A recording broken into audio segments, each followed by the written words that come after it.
Bagaimana ia dapat bertahan dari pukulan tadi?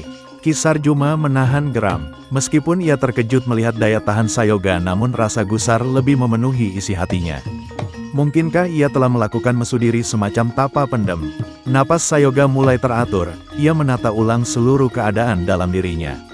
Pada waktu itu, ia merasakan kepalanya seperti membentur sebuah batu hitam meski pukulan itu tidak secara langsung mengenai sasaran. Tetapi, gema tenaga inti Ki Sarjuma sanggup menembus tirai tebal yang ada.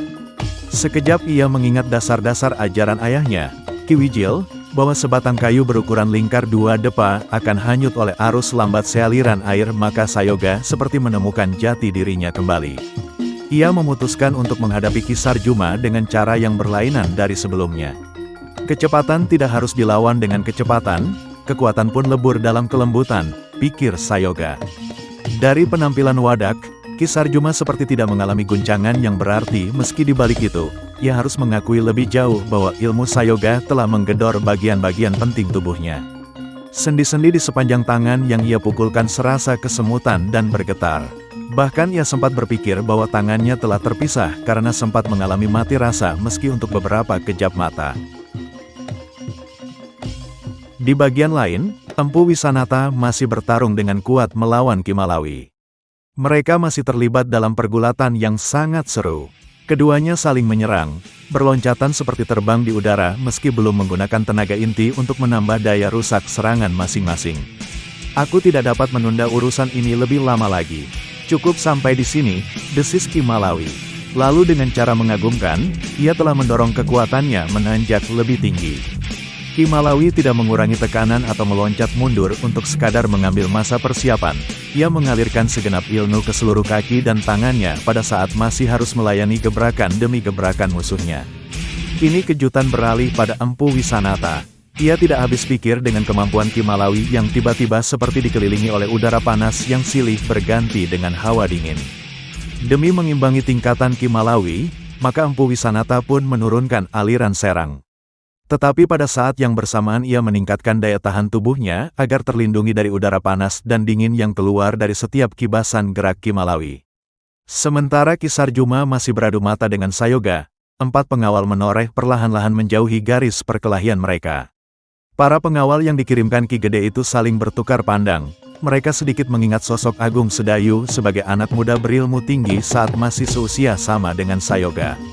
Empu Wisanata turut merasakan perbedaan dari lingkar perkelahian yang berada tidak jauh darinya. Sudut mata lelaki yang pernah bergabung dengan Ki Sabalintang ini menangkap perubahan luar biasa dari Sayoga. Maka, orang-orang yang terlibat dalam pertempuran itu secara tidak sengaja menarik napas panjang, terperangkap dalam ketegangan yang makin mencekam. Ya, mereka berharap Sayoga dapat menahan keseimbangan atau setidaknya memberi kesempatan bagi mereka untuk membekuk 2 orang yang tidak bertanggung jawab ini. Pada saat itu, Empu Wisanata terikat dalam sengitnya pertarungan melawan Ki Malawi yang telah mengeluarkan seluruh ilmu yang dimilikinya. Namun belum seorang pun, baik Empu Wisanata maupun Ki Malawi yang bertarung dengan senjata. Meskipun demikian, mereka bukan lagi berkelahi dalam lapis penjajagan. Sekujur tubuh mereka telah dialiri kekuatan-kekuatan yang dapat meledak setiap saat. Keduanya sama-sama merasakan rasa nyeri yang menyusup cepat melalui pembuluh darah setiap kali kekuatan besar mereka beradu. Ki Malawi mengakui dalam hatinya, bahwa pertemuan mereka dengan Sayoga ternyata menjadi awal dari hambatan besar. Ia dan Ki Sarjuma tidak menduga keonaran di Pedukuhan Induk dan sekitarnya mendapat tanggapan cepat dari Ki Gede Menoreh. Perkelahian ini seharusnya tidak ada, berkata Ki Malawi dalam dirinya, tetapi kekuatan lelaki muda itu benar-benar berada di luar kewajaran. Sudut mata Ki Malawi mengerling sejenak ke arah perkelahian rekannya, Ki Sarjuma. Debar khawatir sempat mendarat pada alas jantung Ki Malawi. Sekilas ia menebar pandang dan 4 pengawal menoreh masih bersiaga pada kedudukan masing-masing. Keadaan yang sama juga dirasakan oleh para pengawal menoreh. Mereka bukan termasuk orang-orang yang berilmu tinggi, maka setiap penilaian hanya berdasarkan kejadian yang berlangsung di hadapan mereka. Mereka menjadi saksi perubahan Sayoga yang kini berada dalam suasana yang sulit dimengerti. Seorang pemuda, yang hanya sesaat bergaul dengan penduduk menoreh, rela berjibaku untuk alasan yang mungkin baru mereka dengar usai perkelahian, jika Sayoga masih hidup. Angin berhembus sedikit kencang dari pegunungan menoreh. Kematangan Sayoga belum sepenuhnya teruji dalam perkelahian itu, tetapi kemampuannya ditempa oleh hal lain yang tidak kalah menggetarkan dari lancipnya ujung pedang. Sayoga berada di bawah bimbingan orang tuanya sendiri, dengan demikian kematangan batin Sayoga menjadi penentu. Wawasan yang dibagikan oleh Ki Wijil sedikit banyak mempengaruhi cara berkelahi anak muda dari Kedawung ini. Pedang kayu telah berada dalam genggamnya. Tatap mata Sayoga mendadak dingin dan wajahnya membeku. Sayoga mencoba melarutkan diri, berusaha menyesuaikan dengan tebar kengerian yang memancar kuat dari Ki Sarjuma.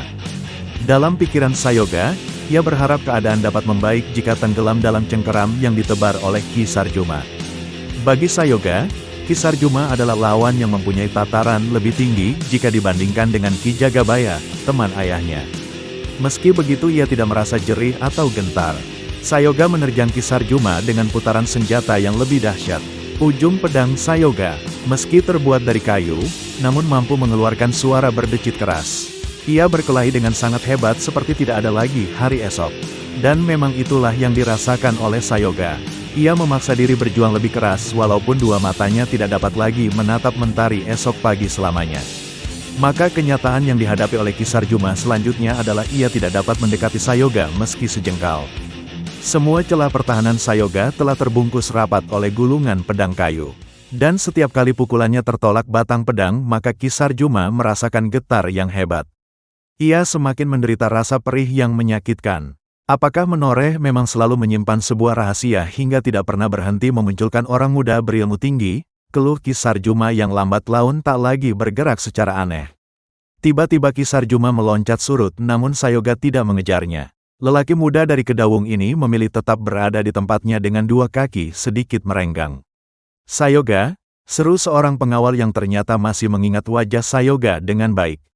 Jika kau mau, kita bersama-sama dapat melawan dan mengalahkan orang ini. Sayoga sekilas menggerakkan sudut mata ke arah pengawal Menoreh. Teriaknya, ini perang tanding paman, biarlah nyawaku menjadi jawaban atas segala yang terjadi di tempat ini. Ki Sarjuma menyeringai lebar dalam kebingungan yang tengah mendera hatinya. Ia dapat menangkap sesuatu yang berbeda dari kata-kata yang diteriakkan Sayoga. Ia mulai memperhitungkan akibat yang mungkin terjadi karena perubahan tata gerak Sayoga yang tiba-tiba menjadi dahsyat. Walau demikian ia masih mempunyai pertimbangan tersendiri. Satu kemungkinan yang lain adalah anak ini telah putus asa dan benar-benar berniat mati. Katanya dalam hati, boleh jadi, ia telah bertekad untuk mati bersamaku. Lawan Sayoga ini belum dapat membuat perkiraan tentang asal kekuatan Sayoga, yang sebenarnya muncul ketika serat wajah dikerahkan sepenuh tenaga yang tersisa. Sayoga belum mencapai tingkat terbaik pengembangan ilmu serat wajah, tetapi sifat ilmu yang lunak dan lentur telah mengaburkan pengamatan Ki Sarjuma. Detak jantung Sayoga berpacu sedemikian cepat, hal ini disadarinya, bahwa ia telah berada di ujung pengerahan tenaga inti. Ketegangan perlahan menyelinap masuk ke dalam relung jantung Sayoga.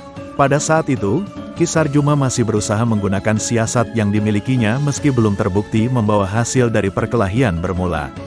Sayoga, begitukah engkau dipanggil oleh kawan-kawanmu? Aku tahu engkau mengalami kepayahan yang luar biasa, dan mungkin untuk saat ini ada terselip rasa bangga dalam hatimu bahwa engkau mampu bertahan lebih lama. Kata Ki Sarjuma, namun sayang engkau salah memilih lawan.